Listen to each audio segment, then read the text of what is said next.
Hey everybody, Tommy Clayton, middle school OpenSciEd teacher and lesson writer, here to dig into lesson 9 from unit 8.2, where we're really trying to figure out how sound can make something move.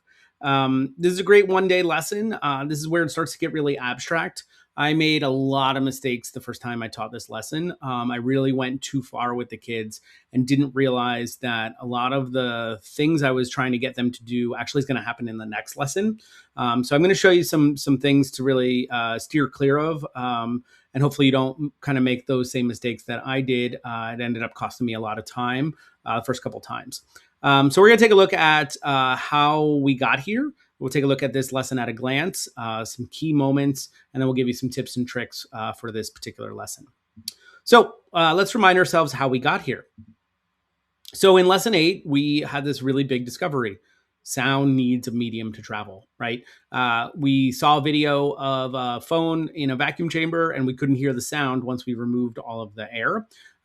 So we confirmed that we need matter, but we're like, what's happening with the matter, right? So we are wondering how we can actually model sound to better understand how it works.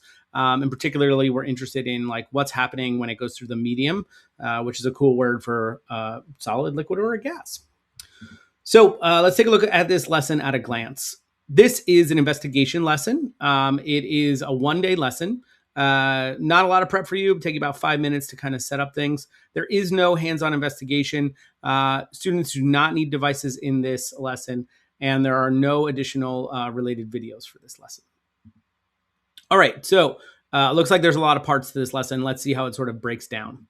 So we have this first chunk where we kind of navigate in, and we do a little bit of time thinking about the different states of matter, solids, liquids, and gases. And we kind of come to agreement on sort of the particle arrangement for those. That leads us to this next chunk where we do a little bit of simulating particle movement with our bodies. We have a little bit of discussion around that. And then we introduce the sound source and do a little bit of modeling to think about how will the sound source actually affect the medium, that matter. And then we share our models together. And then this leads us to this last chunk where we navigate out to the next lesson. And that's where we start to think about we need a simulation to do this. And that's what we're going to do in lesson 10. So in this first part, we're really focused on the arrangement and the movement of particles in different states of matter. We are then in the second part really realizing that the sound source is just going to cause some type of movement in the medium. And then ultimately we are going to think about what we would want in a simulation. So ultimately what we figure out is that matter is made of particles, and different states have different arrangements and different motion. And particles can bump into one another and transfer some energy. And when the sound source is actually vibrating, it's going to push those particles. It's going to cause a chain reaction of collisions happening. And so it's really going to disturb that medium. All right, let's take a look at a couple of key moments here.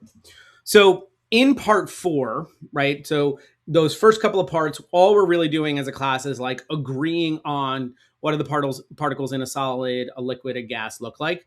And then that leads us to this kinesthetic model. So we're going to model the medium. We're going to line kids up like you see on your screen. And we're going to actually have a sound source collide with students in the medium.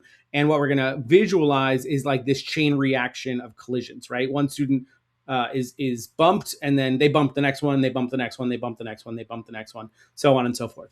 And so this is going to set us up to start to do a little bit of drawing and a little bit of modeling. And so what we're really thinking about here is really helping kids to see this chain reaction of things that's happening.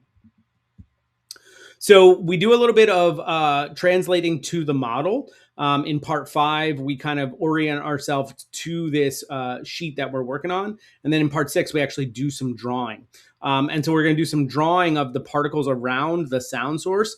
So we're going to visualize this sort of rectangle as the surface of the drum or a tuning fork or even the speaker. And we're going to generate some ideas around what happens when that thing moves forward and back and hits those particles.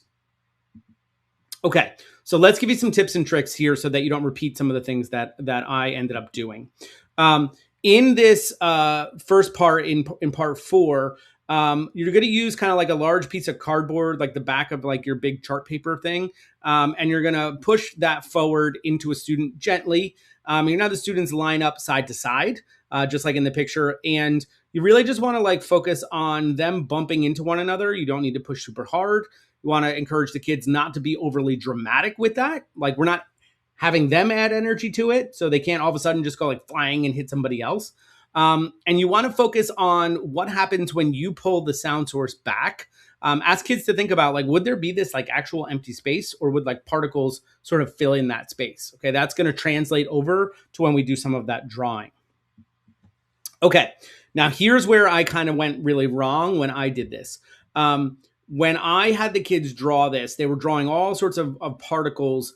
And what really matters is like what's happening around the sound source. The rest of the paper really doesn't matter. And I was pushing kids too soon, too fast to try to draw this like repeating pattern. Like I know what a sound wave looks like, and I was pushing them to try to do that, but we didn't have evidence of that. And I went too far. The next lesson is really what does that. So what I would say to you is really just focus on them drawing a couple of particles around the sound source. And what we want them to just envision is that like that, when that thing moves forward, it's going to like push the first couple of rows and squish things together. Okay. And then when the sound source retreats, we want kids to think about like the particles aren't going to necessarily stay there. They're going to kind of move to fill that empty space. And students might not know that. Students might not know that like particles fill empty space, and that's okay. I was pushing for students to really get this, and it's okay that we're a little uncertain because that drives us to want to use the simulation in the next lesson. So it's okay if kids are a little fuzzy at this part, okay?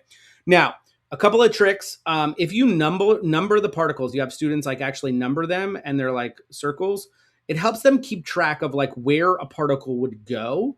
So like if you see on your screen, this first particle and second particle in the top, that's right against it.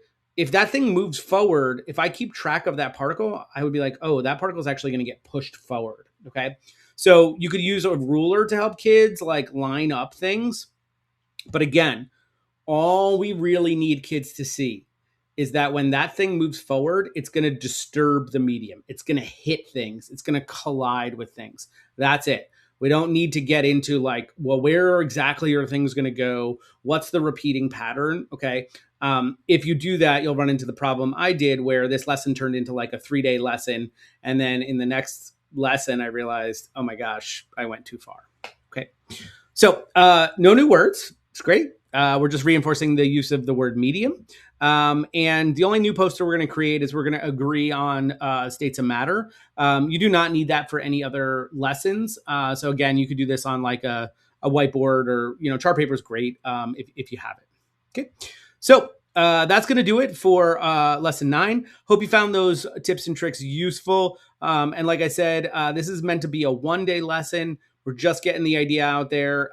You can see on the screen in lesson 10, we're really going to get to see the full sound wave and use that simulation. So don't go too far with their drawing and with their modeling. Okay. Hope you found this helpful. Come back and join us for lesson 10, where we'll see how students interact with this simulation to really figure out what exactly is traveling across the medium.